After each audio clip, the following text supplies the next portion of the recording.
Manchester United manager Jose Mourinho has outlined his own plans for managerial longevity as he prepares to face his old adversary Arsene Wenger in the Arsenal dugout for the last time. In stark contrast to the gloomy figure he cut earlier in the season, an upbeat Mourinho declared that he was a better manager than ever, wanted to remain in football until his late 60s and predicted he'd stay at Old Trafford longer than anywhere else, even though matching Wenger's 22 years at Arsenal was out of reach. Incredibly, Mourinho has never spent more than 3 years in one spell at a club as manager, Chelsea 2004-07, but believes that he will surpass that at United after recently signing a contract extension that will take him to 2020, which would be his 4th year. I think so, he said.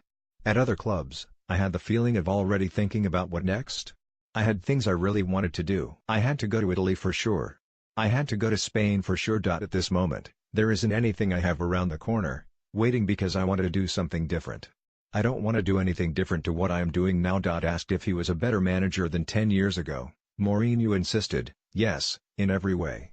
From the motivational point of view, I am the same, nothing has changed. My passion for the job is the same and my sense of responsibility, emotional control is better. Obviously I am much more mature. At every level, training, matches, relations with players, it feels like everything is déjà vu.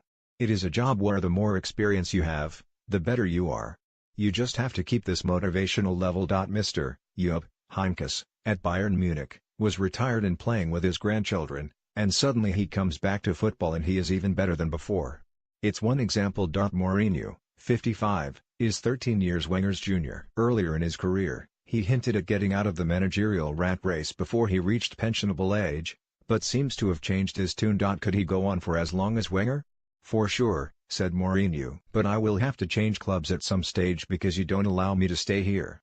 I would see myself 22 years at a club, as Wenger has done, but it's not allowed anymore. The new concept of media, social media, the pundit industry, I think it is too much pressure, not just for the manager but also the club. It's impossible to resist a long time without any kind of success. To stay a manager, to have 4 or 5 years to try to get a trophy and improve the team, I don't think you have that anymore. But until a manager decides it is enough, I think you get better. Mourinho doesn't believe it's the end of Wenger in football. But away from the personal rivalry, Mourinho followed Wenger's Invincibles by winning the title with Chelsea in 2005 and 2006. Sunday's game is important for United as they look to confirm second place in the Premier League and maintain momentum ahead of the FA Cup final against the Blues on May 19.